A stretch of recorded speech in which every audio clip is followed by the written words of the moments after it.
The night was cold, and the wind carried with it the sound of loneliness. A young widow, her little girl clutched tightly in her arms, trudged through the muddy road that led past endless fields of wheat. She had lost everything: her husband to sickness, her home to debt, her hope to despair. The stars above looked cruelly bright against the emptiness in her heart. But then, under the pale glow of the moon, a figure appeared, a tall, broad-shouldered farmer standing in silence, watching her with steady eyes. His voice broke the darkness, deep and rough, yet filled with something almost tender. "Your daughter needs a home, and my bed needs you." Those words shook her soul not with shame, but with the raw truth of survival, loneliness, and the possibility of a new beginning. Before we go deeper into this emotional journey, I want to ask you, dear listeners, if you believe in kindness, second chances, and stories that remind us of the power of love and hope. Please like, comment, share, and subscribe to The Gentle Truth. Your support keeps these stories alive. The widow, Hannah, could hardly breathe as she stood before the man. His name was Thomas, a single farmer whose land stretched wider than her eyes could follow. He was known in whispers across the village, not for cruelty, but for his solitude. Years ago, tragedy had struck his life, leaving him with acres of fertile soil and a heart that had grown barren. His words that night were not a demand nor a boast. They were a confession of emptiness, an invitation born from loneliness as much as compassion. Anna's little girl, Clara, clung to her mother's worn dress, her tiny eyes wide with hunger and fear. It was not romance that weighed in the silence between them, but survival. Anna's struggle was brutal. Each day she rose before the sun and wandered with her daughter in search of food, shelter, or mercy. Doors were closed to her, and even those who offered help did so with conditions that crushed her dignity. She fought tears at every step, but when night fell, Clara would look up at her mother and whisper, "I'm hungry," breaking her heart again and again. She began to see Thomas differently, not as a farmer proposing something strange, but as the one person who had spoken to her without pity. His words were raw, but they were honest, and honesty was something she had not heard in a long time. Thomas lived in a farmhouse that echoed with silence. Each morning he plowed his fields with hands calloused by labor, and each evening he sat at a table set for one. When he first saw Anna and her child passing through, something stirred inside him, something he thought had long died. He had been waiting, though he didn't know it, for someone who could bring life back into his home. His land was fertile, his barns full, but his soul was barren. He needed warmth as much as Anna and her daughter needed shelter. The decision was not simple for Anna. She wrestled with shame, fear, and the weight of judgment. She worried what people would say, that she had thrown herself at a man for comfort, that she had traded love for bread.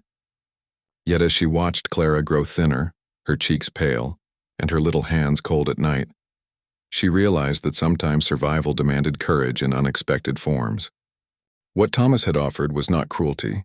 It was a chance to weave two broken lives together into something whole. The first weeks were hard. Anna moved into Thomas's farmhouse, and the air was filled with awkward silences.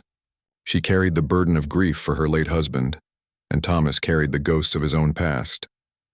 Yet small changes began to bloom. Clara's laughter filled the halls, her tiny footsteps echoing like a song of hope. Anna began tending the kitchen garden, her touch bringing color to the once lonely home. And Thomas, though slow with words, began to soften in her presence, offering her not just bread and shelter but quiet respect. Seasons changed, and with them, their hearts. Anna found herself watching Thomas as he worked under the sun, sweat glistening on his brow, his strength steady and unshaken. She began to see in him not just the farmer who had rescued her, but a man who longed for connection as much as she did. He never pressed her, never demanded more than she could give. Instead, he built trust with patience, waiting for the day when her heart would find peace enough to open again. But challenges returned like storms across the wheat fields. The village gossiped, cruel whispers spreading about the widow who had sold herself to a lonely farmer. Clara faced taunts from other children, and Anna's heart broke anew. One evening, tears in her eyes, she confessed to Thomas how heavy the burden of shame felt. For the first time, he spoke with fierce conviction, telling her she owed nothing to anyone but her daughter and herself. His voice, usually so quiet, carried strength enough to silence her doubts. In that moment, Anna realized the truth. Thomas had not saved her. They were saving each other. Their bond deepened. Anna began to smile again. Clara flourished with warmth and safety, and Thomas found himself daring to dream of a family he thought he could never have. What had begun as an arrangement born of survival transformed into something sacred, a love that grew quietly, like roots beneath the soil, unseen at first but strong enough to withstand storms. Years later, their story became one of whispers again, but this time different ones. The same villagers who once mocked now watched with quiet admiration. They saw a widow and a farmer who had built not just a home but a life together. Out of brokenness and courage, Clara grew strong and bright, calling Thomas Papa with pride. And Anna, once lost in despair, stood tall with love lighting her eyes. What began with a farmer's rough words under a cold moon became a story of second chances, proof that sometimes love doesn't arrive in poetry or roses.